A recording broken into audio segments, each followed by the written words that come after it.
Welcome to Prestige Encounters Beyond the Dice, our weekly Q&A session where we discuss the characters and lore of the world of Zolna. As always, the questions we answer every week for Beyond the Dice are sourced from members of our cast, or they can actually be sourced by members of the community. You can share those with us on lichsouls.com, and if you'd like to have a question asked of a specific cast member, let us know, and we will read it live on the recording. But let's get started. So tonight we are joined by two members of the Prestige Encounters cast, starting with Isaac, who plays Naoki. Hi. And Jeremiah, who plays the monk Diablo Dorado. Hey, how you guys doing tonight? Doing pretty Doing good. good. That's good.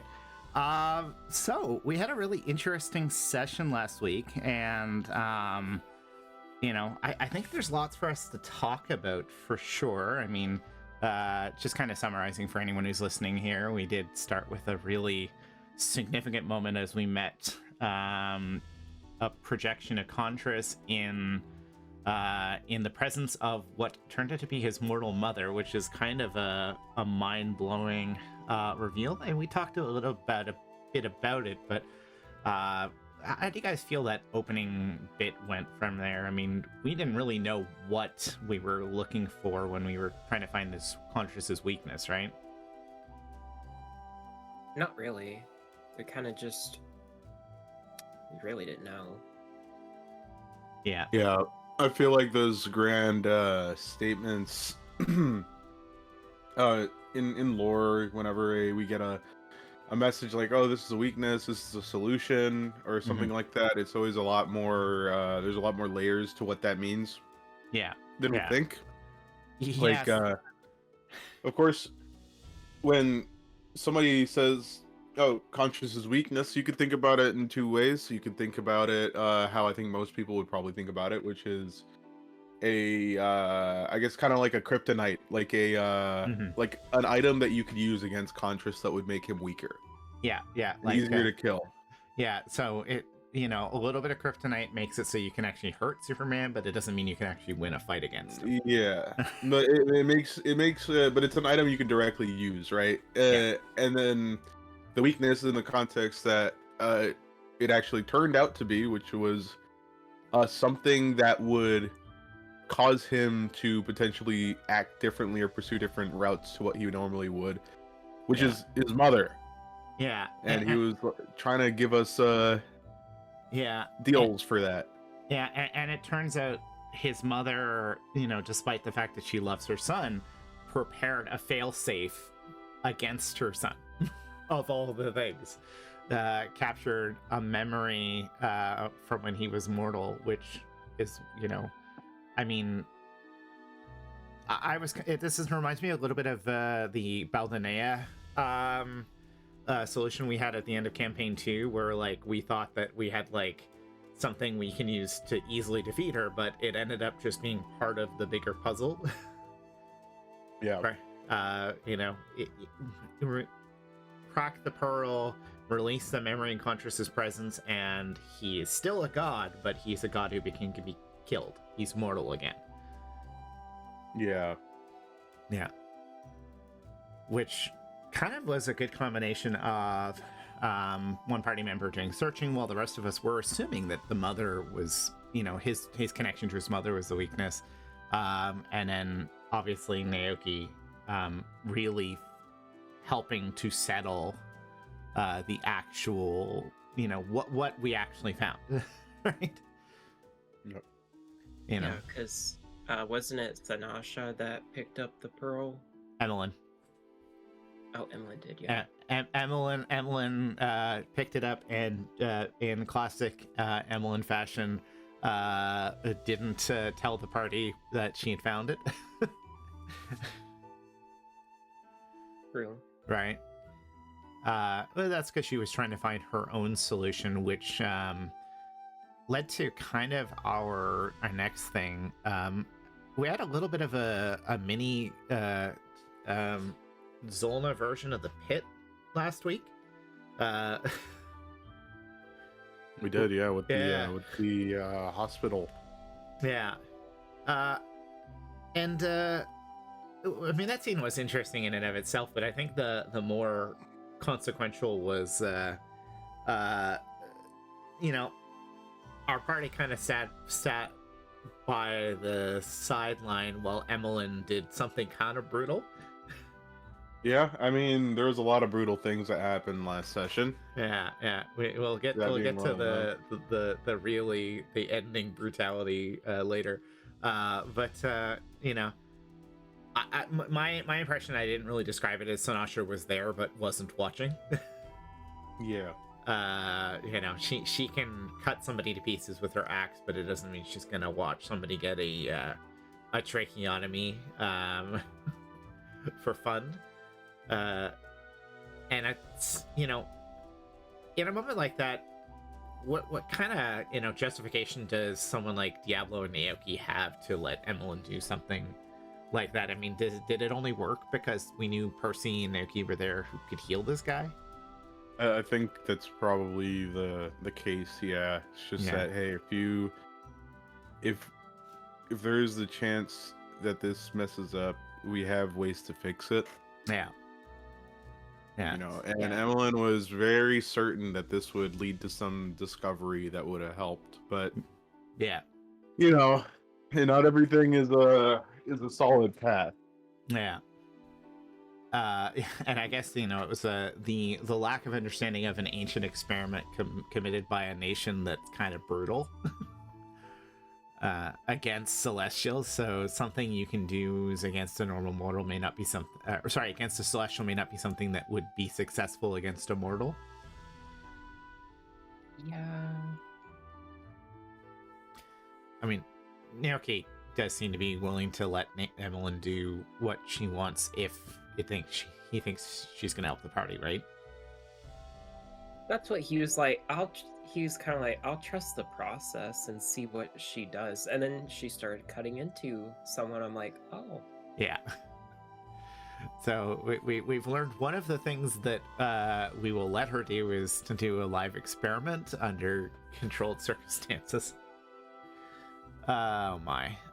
Which, yeah, I mean, I don't think we have much more to discuss on that. Just sort of like, it does seem like the party's getting along better now. Would you agree? better-ish, yeah. Yeah. Yeah. There's Well. still points that they heavily disagree on, and I think what's happening at the moment is that they know they have to finish something, Mm-hmm. so they're putting that aside for now. Yeah. While it isn't in the big picture, I guess, or in the main spotlight, not the big picture, but it's not in their main line of focus. Yeah. And we kind of talked about this last time, but you know, in the potential of let's say that Michael allows a PvP situation, you know, what Diablo's response be if we got to that point where it came down to, as you'd say, fisticuffs between himself and Emmeline and Naoki? Diablo's never really wanted to full on fight anybody unless they've initiated against him. Mm-hmm. Yeah. And his goal would never be to permanently stop one of his teammates in the sense of like gruesomely injuring them or killing them. Yeah. So it would be, he was not going to start the fight, but he'll finish it if he has to. Pretty much a subdual. Yeah. And Diablo is one of those people who has the tools to disable someone like Emmeline or Naoki without actually killing them. Right? Yeah, I mean, he's a purely physical. He can, so long as he doesn't, you know, succumb to a spell or anything first. Yeah. He can prevent them from doing what they were doing that might have initiated the altercation to begin with. Yeah. Stunning Strike does a lot of things. Yeah. Yeah. If it works. If it works. Yeah, which is always the tough one. Okay. So yeah. So I mean, we never really talked too much about the PvP. I mean, Chloe was just kind of fascinated about, like, because of how wide the gulf had been before the last session, it seemed that people weren't going to be willing to work together. But again, we're kind of focused on a goal. And, you know, so we've got this huge lore reveal. We got to see Conscious's background. And then we get to meet Percy's family. And I know that Josh isn't here to talk about it, but do you guys have any impressions on that scene? I mean, the Pure Birches seemed kind of like the worst. They were like sucky rich people. Yeah, yeah. Yeah, they high key do not like their son. I mean, yeah, and you know, what's Diablo and Naoki came from obviously a different worldview. I mean, Sanasha, I think we've clearly established at this point, came from a wealthy lifestyle. So kind of people being shitty in that world sphere. But you know, what's Naoki's kind of general opinion of that? I mean, Naoki, who doesn't really have a family outside of his adoptive father, Zulkifli Jr., like what's it like when he sees his compatriots dealing with this kind of familial trauma? I mean, he definitely feels bad. It's just like, this is how family acts. Yeah. Because, he's had 2 instances now of, like, where the family was just The worst? trauma. Yeah, Emmeline The and now worst. Percy. Yeah. I mean, does he just now think all rich families are shitty? He definitely doesn't think, like, being rich is all that it's cracked up to be. Yeah, well, that's kind of in the real world too. And does it give him any, does it make you feel any pause about the, not knowing about his family life? I mean, he could have come from a background like this. I mean, if he had to, like, really think about it, he's like, I mean, if I did have a family, hopefully they were nice to him. Yeah. Although he doesn't remember them, like, at all.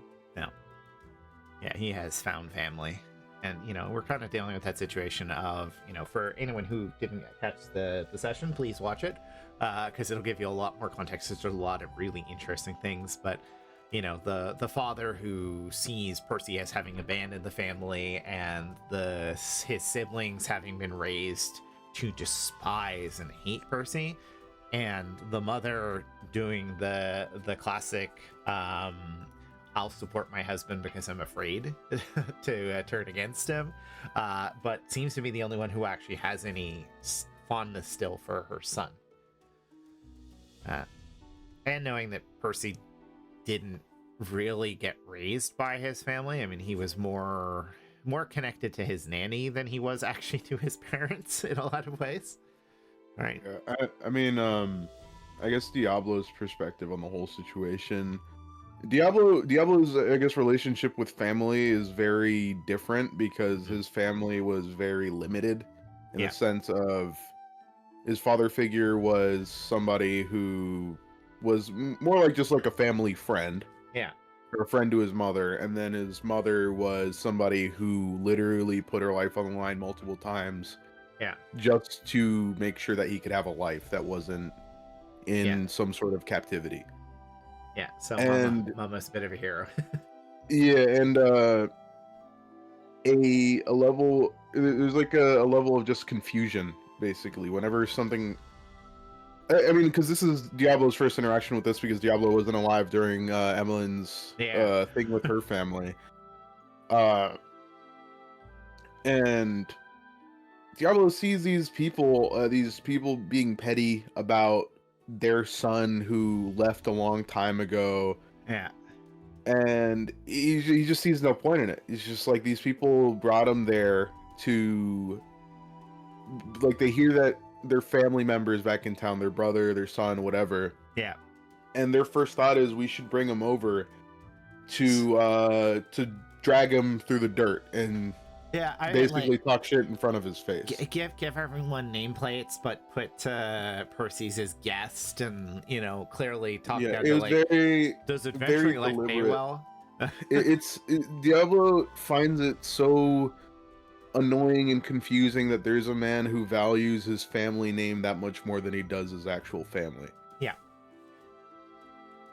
Yeah, and certainly the business as well, and it's the Mhm. question of, we still really don't know much about Percy's departure, outside of the fact that he clearly has no fondness for them, wasn't interested in joining the business, and found love and lost the people he actually cared about. And they used that as a jab against him too, for failing to save them, right? Like, Mhm. there's petty in there's, kicking people while they're down. Yeah. Mhm. Yeah, and it's sort of like, you take the worst moment in somebody's life and you hold it against them, and unfortunately there are families that are like that in the real world. Of That's- course. I mean, art imitates life. yeah, yeah, But it's it's a funny thing. Diablo, I mean, given that this weren't a friend or the family members of his party member, right? yeah, Um, he's in his head. He's like, this guy, the brother especially. These are the perfect type of people who I'd like to kick their ass. yeah. Like, these guys suck so much. Yeah. It's like, this guy's a fucking like knight commander or something. Yeah. It's like, I bet I could kick his ass. And it was interesting. There was a little bit of shade at the brother who's chosen to go into the military life as well, but he stayed in the city. So, but it's kind of interesting to see, like, Percy's the one they hate the most, but the daughter, she's the one who's running the business. But the son, I mean, he's taken too many hits in the head, and you're just like, wow. The Percy- son's a favorite son because of process of elimination, pretty Yeah, much. yeah. Mhm. Yeah, but the daughter's the one who's keeping the business alive. As we walk into the worst version of Downton Abbey. Really, what we've done there. And so we kind of move past that point, saying, and we go to there's a couple decisions, and we can talk about let's talk about the meeting after the discussion with the family. So we've kind of gotten to that point where we have a choice to make, right? We had a choice to make. We know that we have to deal with Contras, because if we don't stop him before he takes over Drellworm, that Kresna's going to start sending angels to hunt us again. Though we're actually protected from scrying for the first time now that Sanasha gave in and Diablo found his amulet. But between that and going to Mysteria, and saying, obviously we made the decision that we made, but how do you guys feel about when we have to make a decision like that? Because obviously we know we have to do something quickly, but we're kind of realizing that the thing we have a short deadline on is also impossible for us. Like, how do you feel about the decision your characters had to make in that last episode? I think that Diablo is a character who, I mean, especially in situations outside of the Sengisian Empire, right? Yeah. Works well under pressure. He figures that in a situation where they're on a time limit, they got to get something done, it's time to do it. Yeah. He needs to keep going and do what he's got to do. He's confident that they'll be able to do it in the end. Yeah. Pretty much. Yeah. And do you think it's, I mean, obviously the decision was made by the group to go to Mysteria. And that's going to take some time. Does Diablo think that's the right choice in the end? I mean, obviously we need to learn things, we need to get strong enough, because just because Contras is mortal, if we do what we're going to do, obviously he doesn't want to run in and die and fail at what we're going to do, because whether or not this is about saving ourselves from the gods, I mean, there's a lot of people who are suffering, right? And more will suffer if Contras gets away with this. He does think that a little pilgrimage to Mysteria probably will do them some good. Yeah. Yeah, especially, I mean, Diablo was never a reader like some of the other characters were, but he's heard stories of the Seekers, from not maybe not as thoroughly as Sanasha has, Yeah. but from past through bars and taverns and whatnot. Yeah. Just these crazy people did this super insane thing forever ago, and of course people who hate him, people who loved him, Yeah. and all that stuff. But And the he's keepers. confident that walking where people of that much importance once walked is probably going to lead them to something that they need to find. Yeah. In the saying, now that we've lost so much of what we had in the last campaign, airships and things like that, you really have no choice but to make a devil's bargain with the pure birches. If the party decided to go with the plan to steal the ship, what do you think? What do you think would have happened there between the two of you? That side plan of, because that was Naoki was pushing that a lot. Let's just take it. I'd like to hear what Naoki would have thought would have happened. I mean, he had contingency plans because we have 3 mages that could probably at least operate it mostly, and then like sticking to maybe the coast. Has Sea of Thieves tarnished you a little bit? The idea of just taking it, just thinking we could just run a ship. I mean, they did say that the ship is like magically attuned, so like it's much easier to sail with one of those ships. Alan, it's just you'd have to have a crew that would like have some boating knowledge. Yeah. Also, have we ever had a sea voyage in the campaigns that actually was successful, Jeremiah, where we didn't get sunk? Like, I can't think of a single sea voyage where we didn't get raided by pirates or get like attacked by a dragon turtle or like something happened. Like, sea voyages before this era have been horrible. Like, airships were generally safer because the things that lurk in the water, I think, have always been kind of terrible. That which lurks under the water. And it's sort of, I think the reason the party was not much in favor of that was more the general concern with, we don't know how to pilot, or do any of the jobs on a ship, and presumably it's not just the ship itself, but it's the routes that they have, and like if we could have got the maps, but we also would have permanently made enemies of the pure purchase, which I don't think is the end of the world. No, I mean, if they got struck by lightning, it probably wouldn't. Yeah, be too bad. I keep hoping there's some backup defense. Let's say I think I'll push on kind of to the last little bits of the session because we are running out of time here. So yeah,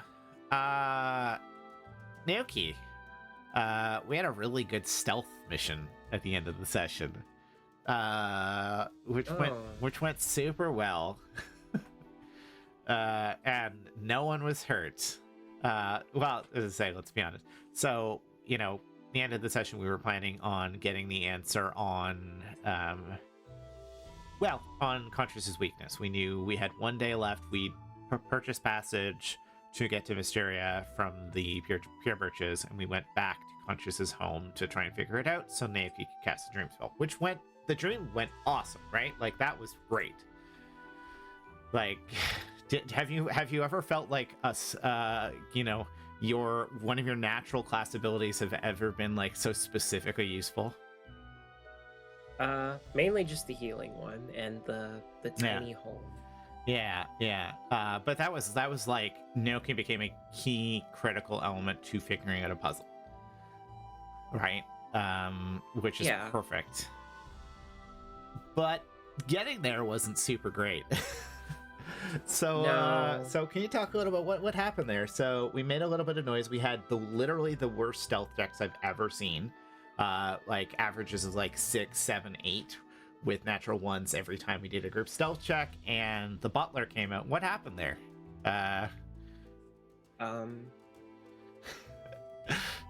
The player learned that you're supposed to claim non-lethal. Yeah. And you'd roll the natural 20 on a strike with your shillelagh. Yep, rolled a nat 20 on shillelagh and cracked him over the side of the head with Naoki's umbrella. Yeah. Because if not, he would have drawn guards and the mission would have been like toast. Yeah, and it was like the right choice. It's such a funny moment because it's like one of the perfect ED chaos moments. Like we come here, we've got a great plan. We've got a plan to sneak into the house. Naoki's gonna wild shape to sneak in, and Sinasha's gonna get transported in there as well. And we screw up our saving throws, and Naoki does the right thing. He stops the man, but you know, Naoki's not a martial character, so it kind of makes sense that he wouldn't, you know, necessarily have measured the strength of how to hit an elderly commoner, right?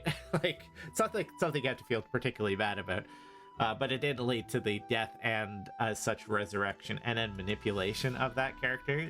And like, if you want to like have a good time, there's nothing quite like watching things go completely off the rails like they did near the end of the session.